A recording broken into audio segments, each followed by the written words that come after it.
Hey everyone, welcome. I'm here with Esperanza Cintron. She is the author of the new CR Chapbook Boulders and the runner-up of our 2022 Poetry Chapbook Contest.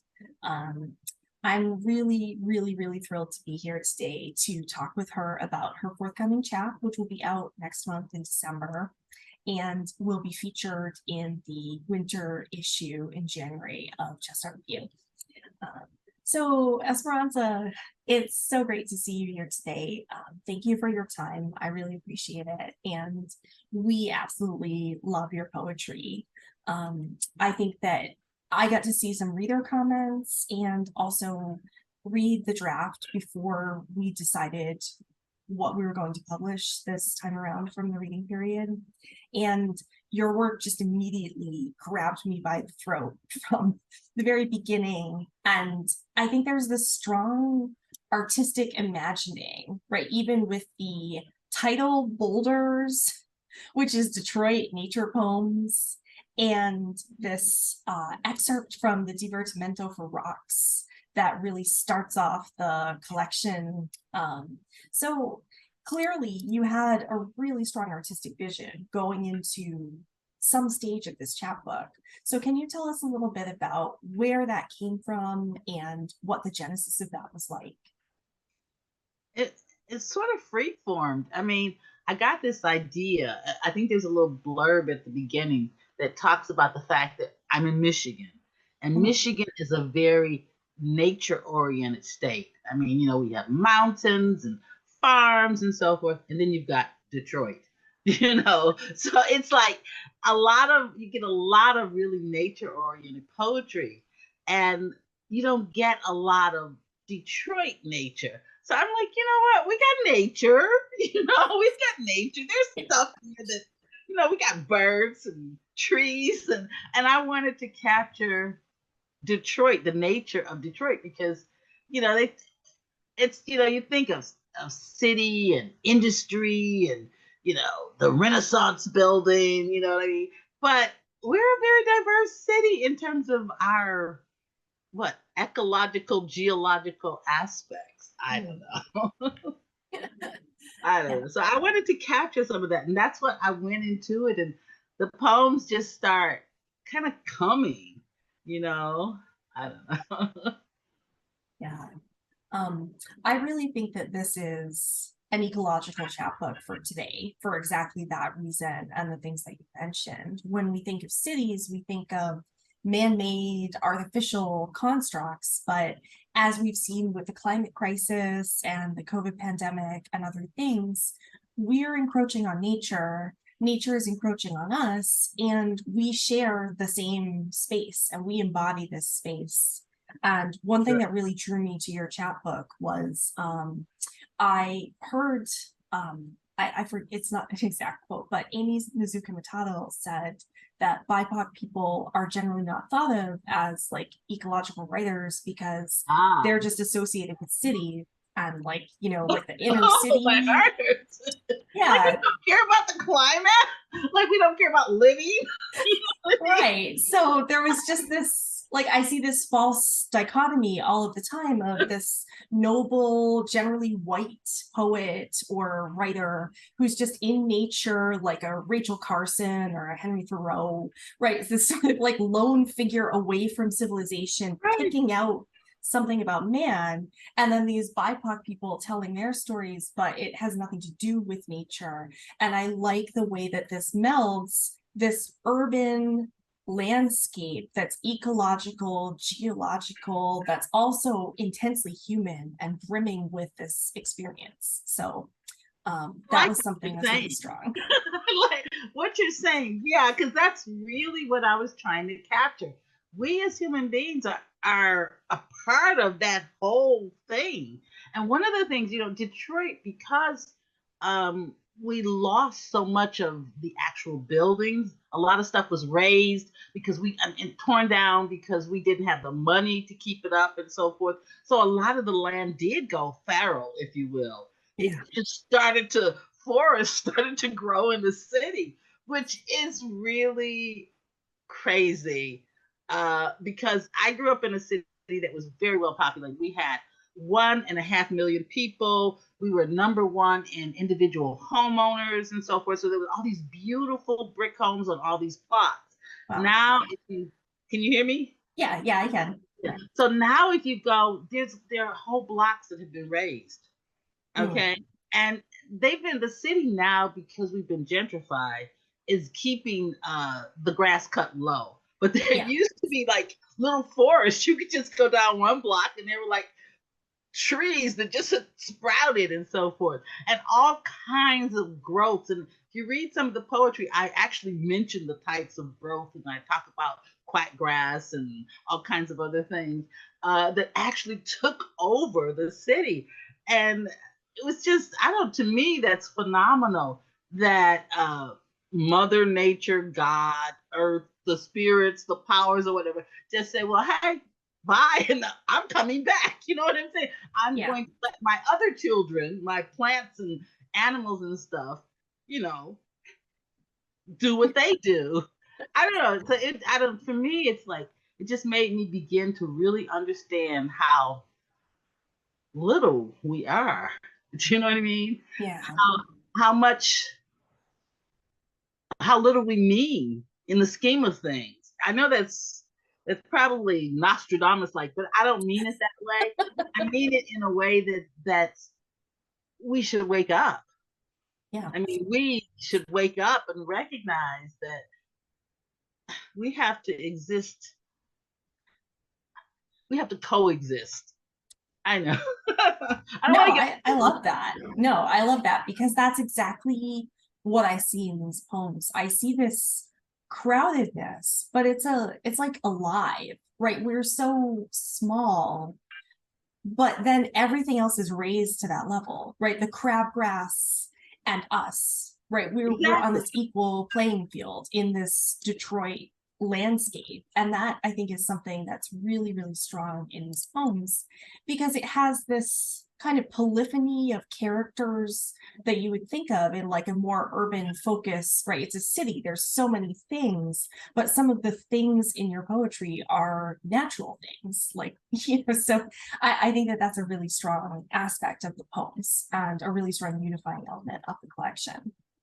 One of the favorite characters in poetry to me, and I don't know if it's not necessarily my favorite poem in the book, but this favorite character is the possum. That's that's that's staring me down. I mean, it represents all that is nature. It's like, really, I'm here too, kind of thing, Yeah. and and and and it's based on a real thing that happened, because it was late one night. It's like really dark, and there's not a lot of street lights on that particular street, but I could see that possum's red eyes, and I'm sitting in a car, all this steel around me, and I'm still scared of that possum, because that possum just seemed to have some power that Mhm. was like, I needed to respect. Do Yeah. you know what I Yeah. No, and I think that's exactly what this collection is, right? You're taking us through this lens, you're making us look at things in a different way that defamiliarizes these really powerful things. And we have to give respect, right? We have to give respect to nature, we have to give respect to the landscape we're embedded in, the moment we're living in now. And I think that that's something that's really strong in this collection as mean? well. Yeah. Um, so I think that a lot of these poems are written in what we might call a breathless style. And I think that you created a new type of form of poetry because right hear me out. And I'm I'm not like, trying to I'm keep ready to lavish praise, right? But these poems are just they're kind of medium length lines. It's usually one stanza. There's very minimal punctuation and almost no end stops at all. And I think that that really goes to this kind of like symphony of characters. There's like an orchestration to these poems that is really strong. So is that a technique that you have honed for this chapbook specifically? Or is it something that you would say characterizes a lot of your poetry? Or is it completely new? think it's a progression, actually, because Mm, I think that my earlier poetry is more traditional or standard in mm, terms, but it's become more and more loose like this. mm, But with boulders, um, the the white space or the line breaks are supposed to be the punctuation. Okay, that's where you as a reader get to take your breath. If you don't get a breath, then you're just out of luck. You just, you know what I mean? No, I wanted it to be natural. I yeah. wanted it to have its own rhythm, and I was trying letting the poems create their own rhythms. A lot of them I wrote. I know it's just itching. A lot of them I wrote many times and did different line breaks until I felt like it the poem and the thing that needed to be said was said in its own rhythms. Mm. Like I had a really difficult time with the one in the salt mines. You know, in Detroit we have all Oh these salt. yeah, I rewrote that poem so many times because I'm trying to get a sense of evolution. A I time, love that you know, poem. it was really difficult because it's just so juicy. I mean, juicy as in wet and Yeah. you know. No, there's a lot, right? And people are gonna think this is like an erotic poem or No, some, it's not. like No, some gossip or something, but this is like a poem about geological time, right, which like exactly. blows my mind. But So I mean, the whole concept of how the salt had to form. It was liquid at first. You know what I mean? And it's just, I was, I know, it's not. Well, it's not erotic. But yeah, it's geological. I don't know. I don't know. I was trying to create the sense of evolution, the sense of yeah, formation, the sense of, I guess, I don't, geology as biology kind of a thing. I yeah. don't know. That's No, I love that poem, right? It's so, really there's so difficult. many specific words to hold on to, but it does kind of feel like you're sucked into a whirlpool, and the whirlpool is just so much stronger and more powerful and also more important than you. So I Exactly. think that the poetic technique I really have to thank you though, Maria, because you was talking about your notes about the ending uh, really helped me to like tighten the ending because it's kind of hard. Where do you end? Because that's a continuous process, And yeah, right now, men are down there mining this salt and selling it, but that's only another part of the process. You know what I'm saying? Because yeah, eventually that will change, and I don't know whether with all of our climate situations, you can have earthquakes, you can have all kinds of other uh, ecological things that could shift. I don't know what the next step is, but I was trying to give the sense that this is just one step in the evolution of this piece of rock yeah. because I know it's crazy, but I kind of know what I mean. you know? No, I think I got that. And I think that readers will really get that too when they see these poems and the way that you zoom in it and out in these huge scales. Because sometimes it's as intimate as I think the first poem is still about D dot, right? So it's like, oh, I'm catching the bus. I gotta catch the bus. And then there's these Right, poems about these right. crazy, like About being long timeline cold. things. It's also about being cold. This city can get very cold. I Yeah. remember, especially when I was a kid, I remember walking to school in snow that was up to my waist, and Mama said, "Go ahead, you can." Go on. Like, if the school is open, you can make it apparently. And then maybe by the time I was getting ready to go home, then the plows would have been out.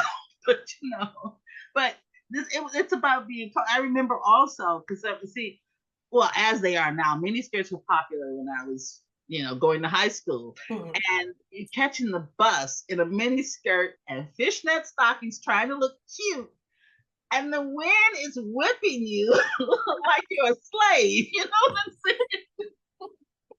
And it's like, I don't don't know. I think about the foolishness. I should have had tights or pants or whatever, but I wanted to be cute. Yeah, you wanted to be cute. Yep. So you couldn't do that.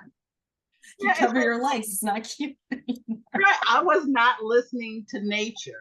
Nature was telling me, girl, go put some clothes on. And I was like, oh no.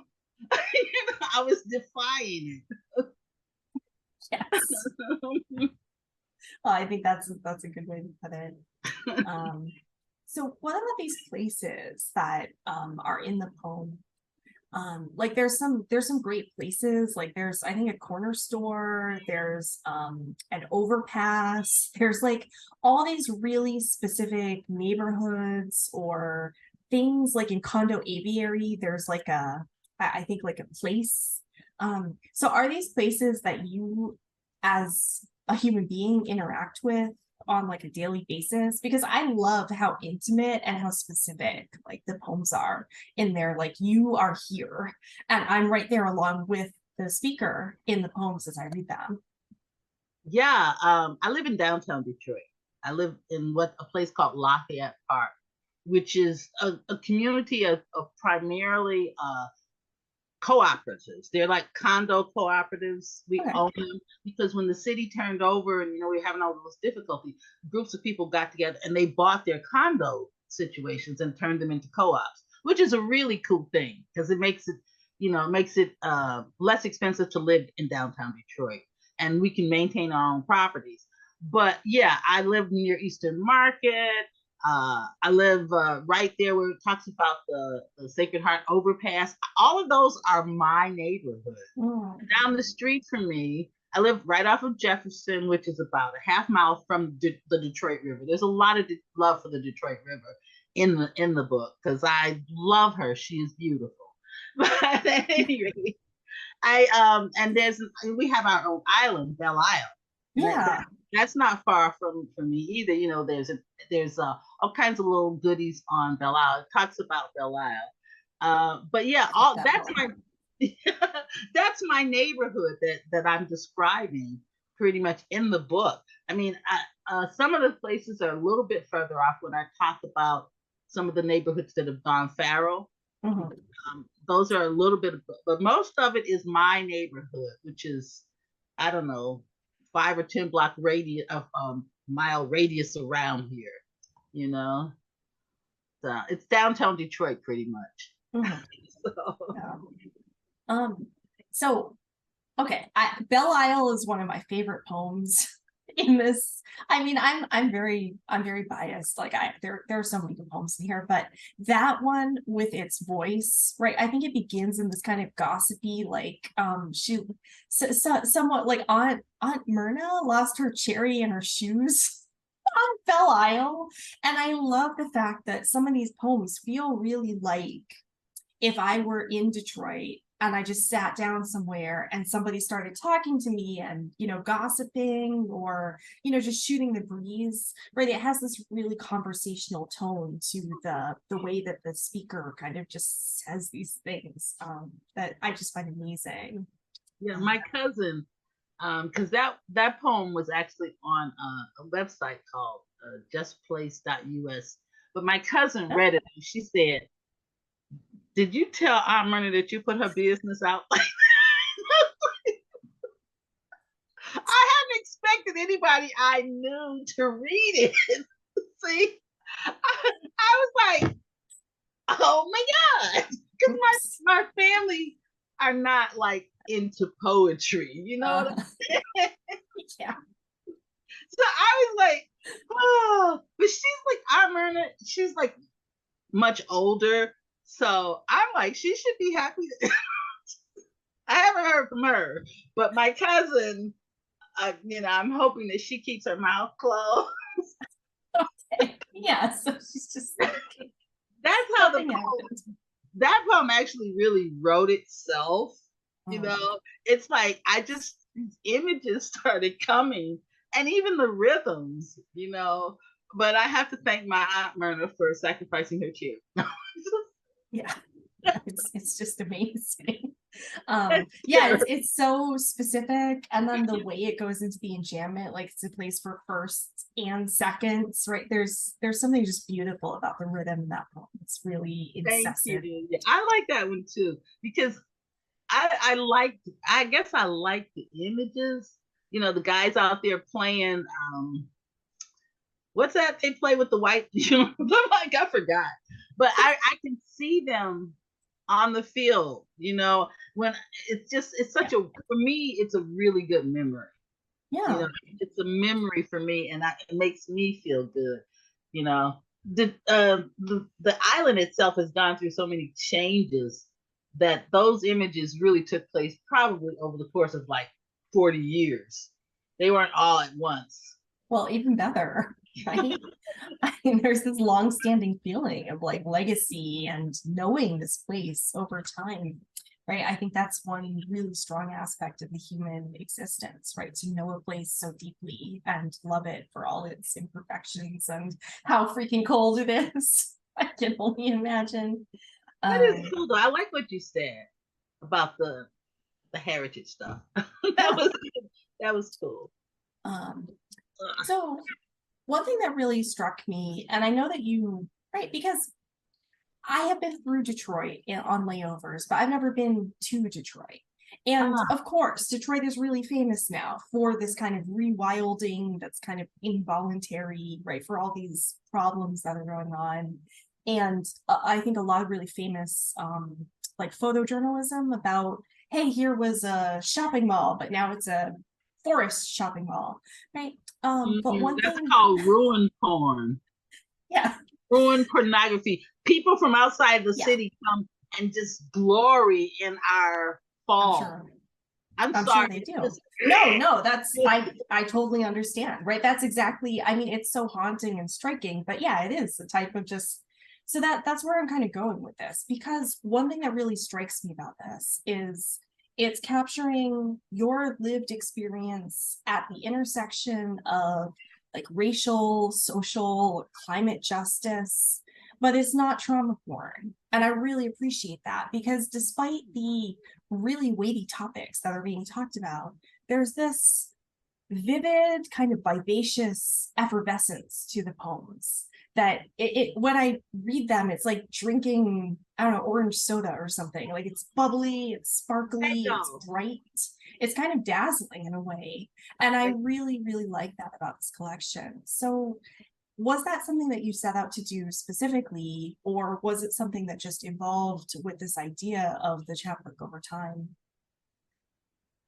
A couple things. Oh, It's I know that's a lot.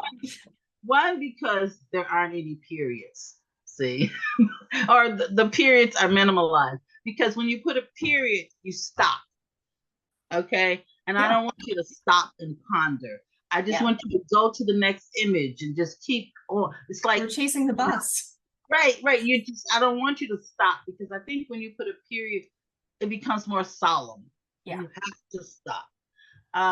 And that's why I let it flow like that. It's supposed to be like music, but yeah, Red Pop, Fago, you know, a friend of mine, we make Fago in Detroit, okay? A friend Okay. of mine, I said, oh, they've got Fago. She says, oh, you mean that off-brand soda? I said, no, I mean Fago. Fago is a Detroit thing. When you said that about effervescence, I thought about Red Pop. It's Yeah. Fago coined the term. It's a strawberry pop that you can only. Anyway, this is a commercial. No, I don't. I don't have any No. stock. I don't have any Okay. Well, stock. you get me buy some before this interview comes out. But I think that it's. I don't know. Honestly, I think that I didn't. Again, I wanted light. Remember, we were talking about Julian's Yeah, cover that's what and made me so think of forth. this too. Right. Yeah. I wanted light. I did not want heavy. I Yeah. mean, I can do heavy. I wrote I have a collection of short stories out called Shades, Detroit Love Stories. Okay. It's heavy. it's Oh, heavy. really? So I didn't want to be heavy. I wanted to be light. And Mm. you know, sometimes you just need a good romance. You know what I mean? We were talking about romances earlier. Yeah. Sometimes you just need a good you just need to see the beauty. You just need to see I don't know. You need to see the beauty. You need to see the vividness of something Yeah. as opposed to the negative. You know, even when you, because I mean, the last poem, I mean, that series at the end, Wild Woman Blues, Mhm. it's it's called a blues, but it's there's scatting in there. There's like these jazz moves and so forth because it's a song, Yeah. and even blues songs have joy in them. Do you know? I mean, I don't know how to explain it, but I know what I mean. No, I feel that too. I think that Wild Woman Blues is one, or Worried Woman Blues is one that I wanted to come back to because it's so it does, right? It's blues, but it's through this lens of the chapbook where sure, there's some, I would say, world informed worry, right? Of course, we have reasons to worry. Of course, we have reasons to be negative. Of course, there's trauma, there's problems, there's challenges that we're facing. But I think that this is like a strong manifesto that kind of entrenches back in everything that the chapbook is doing and has this kind of shout of freedom, right? This effervescence, this feeling of, okay, here's my blues, but here's some other things too, right? And even the last kind of line, right, with the quote on the long enough time span, like we're all dead, but yeah, But that doesn't read as fatalist to me. That just reads as don't worry, be joyful, and be present, right? See the things around you, see these wonderful things that I've taken you on, the tour of all these boulders that we've gone through, and this concept of bouldering as kind of an entrenching or, like this retrenching. And I feel this resilience in the whole collection.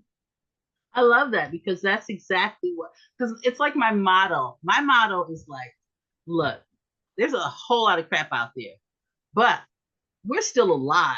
We still can change and do things as long as you're breathing. It's like, honestly, you think about it, any oppressed people, for instance, I mean, whether it's Black people, whether it's Asians, whoever, if you're oppressed, they say, well, why did you take that? They say why did Black people take that slavery? Why didn't they just break away and whatever?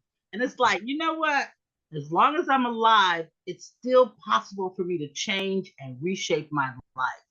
Do you know what I mean? So sometimes you take stuff, but you're still alive. I mean, it's like we know, that it talks about Roundup, it causes Yeah. cancer. Okay. Yeah. Okay. Let's move on. We know Yeah. that exists, but what is beyond that? Do you know Yeah. what I mean? We know that there are wars. We know that these things are happening. So, well, what can we do about it? The thing is, I don't want. The thing is you don't want to get weighted down by something. So to the point where you cannot act and become and continue to become. Do you know? Right. I know I'm using a lot of words to say something, but the whole point is that as long as you're alive, you can still do things. You can Yeah. still change things. You can still become things. Do you know what I mean? And you do what, I don't know. No, for sure. I like that because there's like a hard-headedness to this idea of boulders, but it's not a hard-headedness as in I'm a rock, so I'm just inert and I'm just going to be here and never change, right? I mean, geological time is something that like evolution of the actual rocks and the landscape, right? It's showing that I think anything can change regardless of, right, given enough time and everything can change. So Right. I think there's a call to action there. There's a call to hold on to the things you care for, but Exactly. not to just sink down into negativity and be like, okay, nothing will ever change and we're just all gonna die. It's not some sort of fatalist Nostradamus thing. Exactly. That's why I end with Maynard Keynes because I mean, what he says is like, okay, all this is happening, and we know in the end we'll be dead. So basically, what are we going to do while we're here?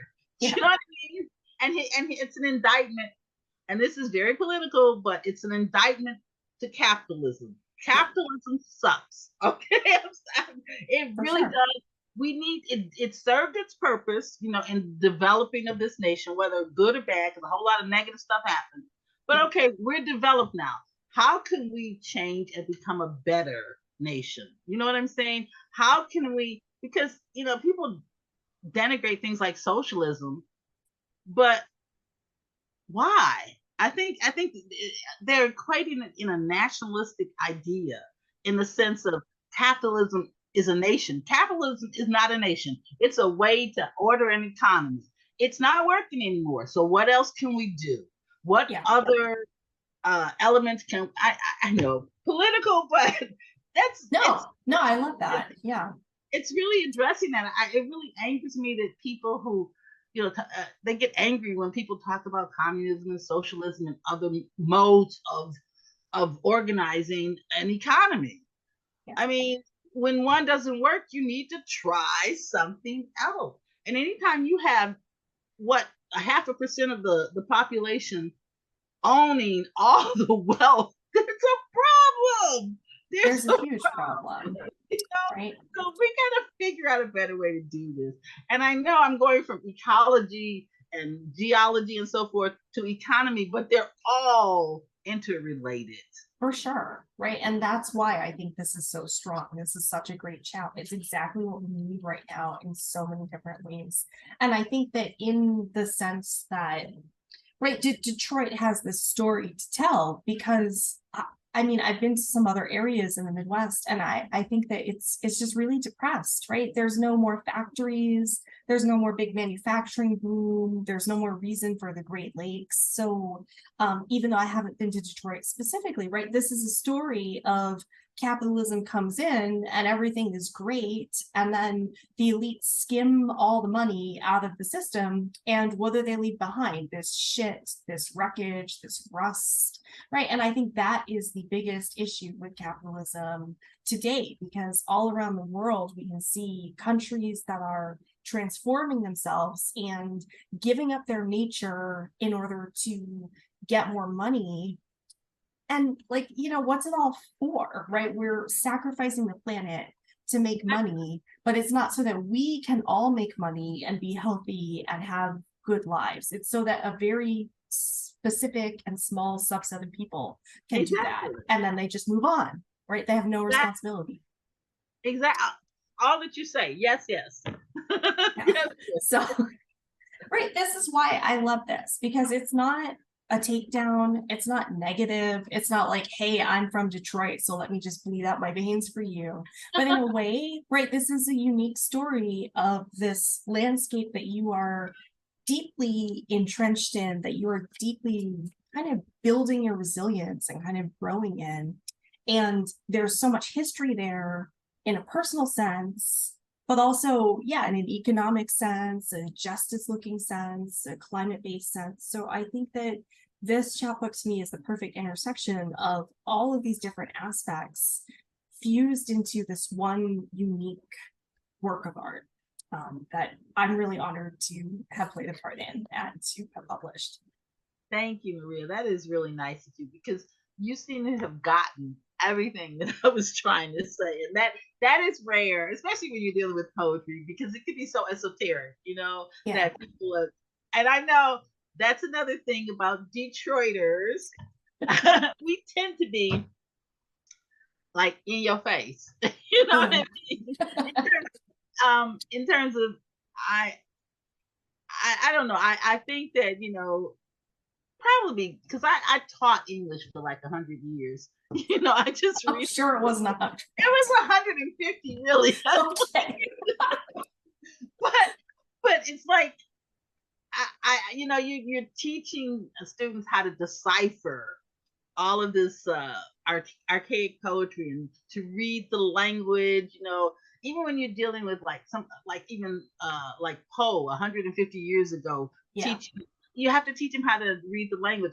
I do believe in trying to directly allow people access. Do you know what I mean? Yeah. I want as many people to have access as possible without having to decipher, and hopefully without sacrificing beauty. Do you know what I mean? And I think you achieved that goal for sure. Oh, thank you. That's a hard thing because I do have another aunt that she actually reads not my Aunt Myrna, but I have another aunt that actually reads my work, and she is not a reader. So sometimes I can coax her to read stuff, and and she'll say, I understood what you were saying. And I'm like, oh, that is just so great. Because if you understand it, then other people will understand it, because, you know, it's one thing for scholars and people like us who read poetry and so forth to understand it. But it's another thing for somebody who is just, like off the street, somebody standing at the bus stop, Yeah. can read it and understand what you're saying. It reminds me of it used to DDOT. They used to have signs, and they would have little bits of Gwendolyn Brooks poems. Oh, Just cool. it was really cool, and it was like just like a little like 4 lines, like stanza or something. But I just thought that was really cool because it was also accessible. Yeah. I'm sure you're familiar with her work. It's pretty Yeah. accessible, but it was like really, I don't know. I felt good about that you're bringing that kind of literary beauty to the populace. And I know that's such a tacky word, populace, Yeah. but I don't know how else to say it to the folks. No, that's yeah. I was like, That's completely fair, right? I think that poetry, just like other things, I mean, I love stuff that's abstract and difficult. I was a philosophy major, so that oh probably my tells you God. everything you need to know, right? But yeah, I mean, everything has to evolve.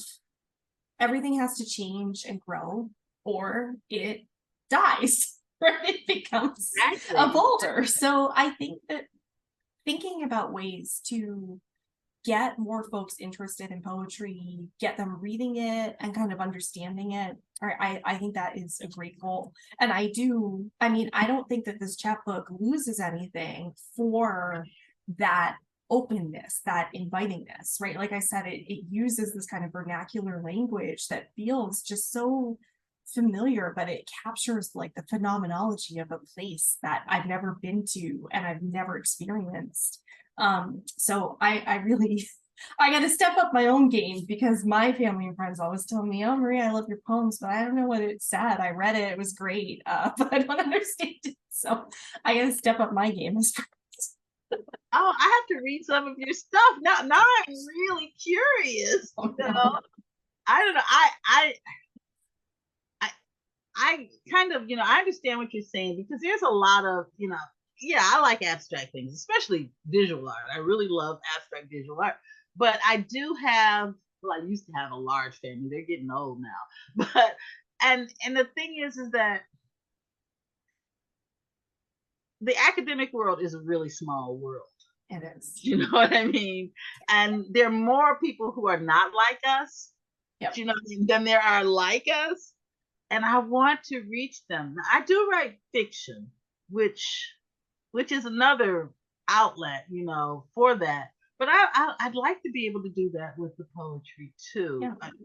and yeah. But I still think because one of the things I used to have my students do because I used to teach creative writing, and we used to have these assignments where I would have them write form related poetry. I would have them like write a villanelle, a sonnet, maybe a rondeau, and they would complain. Oh my God, this is just too hard. Why are you doing this?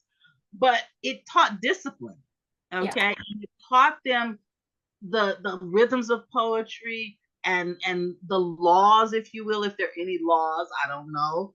But when they were done, they were like, "Oh, this was so fun," and they were all excited afterwards because they had done something that they didn't think that they could do.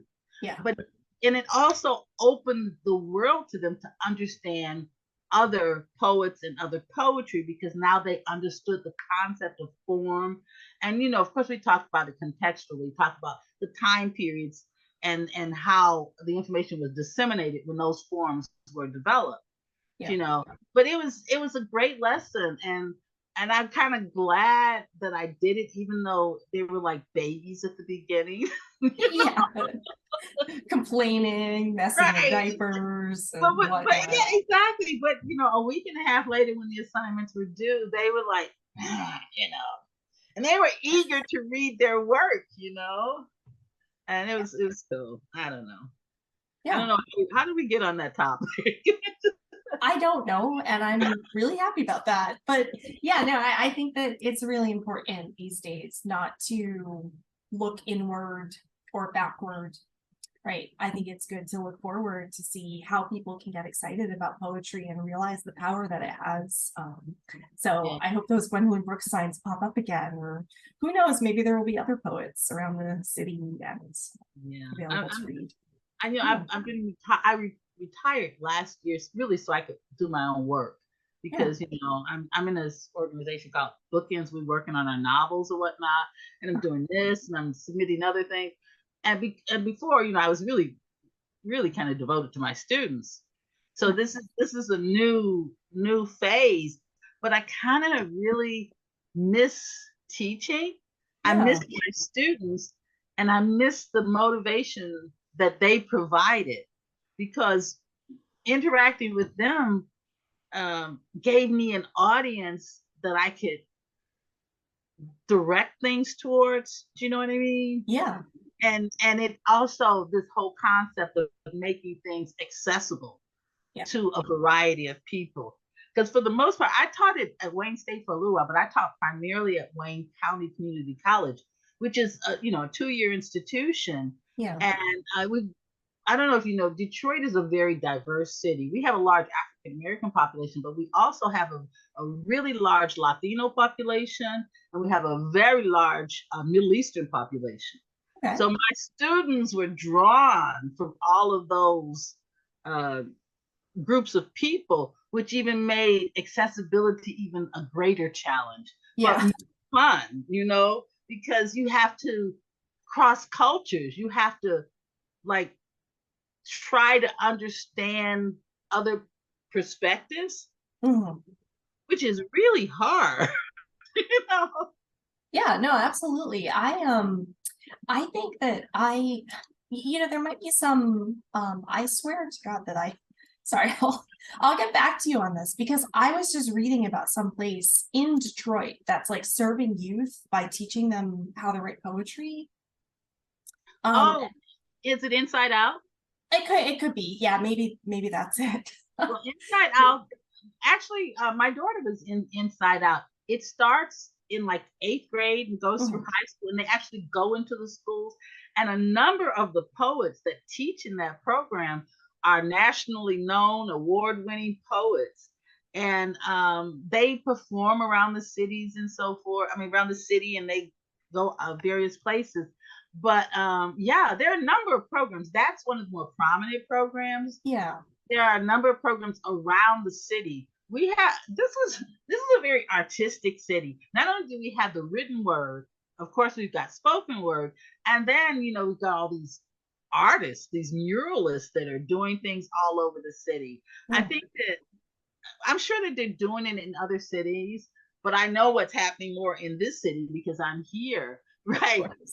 And there's just a lot of beauty. There's just a lot of beauty and a lot of diversity of beauty. I mean, there's so many different perspectives, and to me, that's really cool. That's really cool. And it's just I don't know. It's just open right now, and I really like that. Franza, you said that you retired recently, so congratulations on that. I know Thank that that's you. a Thank you you. know that's a big change, and it seems like you have been really successful because I read your bio, and this isn't your first chapbook or even your first poetry book. You also have a short story collection, and you're a fiction writer. So what's next for you artistically? What are you working on? Yeah. I don't know if I would say very successful. I think you're very I've had a successful. few publications, but okay. Actually, I'm enrolled in this program, and it's really kind of interesting. And I did it because I was really getting bored. I've only been retired for a year, but I'm used to doing something, Yeah. and it's called Bookends. And Yeah. you have to have completed a novel in order to participate. And so I'd written this novel, and it's a western, a mystery, which is Wow. it was really fun to write. I have to say this, but okay, so I submitted and I got in the program, and it's a year-long program. Okay, and you get in these little pod groups where you have two people, and it's really kind of cool. And you read each other's novels and you offer each other suggestions. And I have found my little pod is really useful. They've been really helpful. Also, having time to make changes is really I'm so sorry. He got loose because my boyfriend came out here. It looked like the plant that eats you. Yes. I'm like, oh, it's a cat. This is Myrtle Beach ecology. We have furry vines that will devour. I was like, he was coming up your neck like That's a horror movie. Exactly. Exactly. I was like, oh my God, I can't help her. Well, I guess in your next Western mystery, you can insert some sort of horrible plant, flora, and fauna related incident. Okay. So I just lost my train of thought when I saw you being eaten by this plant. Pods with people giving feedback and reading each other's work, and the pods were helpful. Oh yeah, okay. So it's a year-long program. We're halfway through, and the second portion you get a mentor who is a published writer who is supposed to help you through this final phase. Hopefully, I'll get this thing published. I really like it, so and it's really been fun to write because it takes place in 1870. Okay. I love history. I really love history. So and this is a woman who you're familiar with Willa Cather, right? Yeah. She wrote a novel called Sapphira and the Slave Girl, and in the novel, the slave girl is forced to run away because the mistress's nephew is like her half brother, and he's trying to get with her. So the mistress helps her leave. So my novel begins when the girl leaves. Okay. Girl I've taken, and she goes to Detroit, but she doesn't like it in Detroit, and she joins this wagon train and goes west. And it's so fun. I have to say that I had so much fun doing the research, because she turns out she ends up in this town and she starts to make soaps and creams and so forth. So I had to get all this research into the flora and fauna because she's in Colorado, as a matter of fact. Okay. Yeah, it's down from Boulder. It's down from Denver. Okay, it's down from Denver. But anyway, it's a made-up town. But at any rate, it's all I can say is that's what I'm working on. I'm trying to get that out. I do have another book of poetry that I've been sending around, but it hasn't been getting any bites. It's about men. Oh no. That's right. Capital M men. That's what I heard there. It's like 50 poems about men. It hasn't been getting a good response. So it's on the shelf right now. But so I'm doing the novel, and I don't know, whatever else comes. I'm free. I mean, I have a pension. Yeah. So I do what I want to do, which is the first time in my life. I've been working since I was 13. So yeah, I mean, summer jobs, and then I worked. My mother was a waitress. And she used to manage this restaurant, and she used me as slave labor. Yeah, it's just like, well, you're here, you might as well. You know how mothers are. They have a daughter, and this daughter, I don't know if my mother believed that daughters were, you were supposed to put them to good use. Yes. I know you're supposed to be 16, but I think I was 15 when I started working with her. But anyway, so I'm just here. I'm just writing and doing, and I really appreciate Chestnut Review because honestly, you were the third publisher that offered to publish that book, that chapbook. Oh, really? Yeah, but your contract was nicer than the other two. And I mean, and I know that sounds crazy because you guys aren't offering a lot. But people are really cruel with poetry. They want to own your stuff. They want to do all kinds of other things. And your contract was actually nice. So I decided I would go with you guys. So I appreciate it. It's like, at least you guys let me have my rights. You know what I mean? Yeah. Which, Yeah, which absolutely. so I mean, I know it sounds like a little, but that's a lot, you know. So, but anyway, so yes, I'm excited about the book, and I can't wait to see the cover with the stuff on it and stuff. And I'm so looking forward to seeing your chap in its physical form in my hands and getting it out there to the world so that they can read this wonderful work. And thank you for understanding. You made me feel like I achieved what I was trying to do. So thank you very much, Maria. I really appreciate it. I'm so happy to hear that. Yeah, I know how that is. So I'm really honored that you say that. But you know, I think it's the strength of the work itself. I don't think it has anything to do with me. Right. I I have think everybody's gonna read it and think that.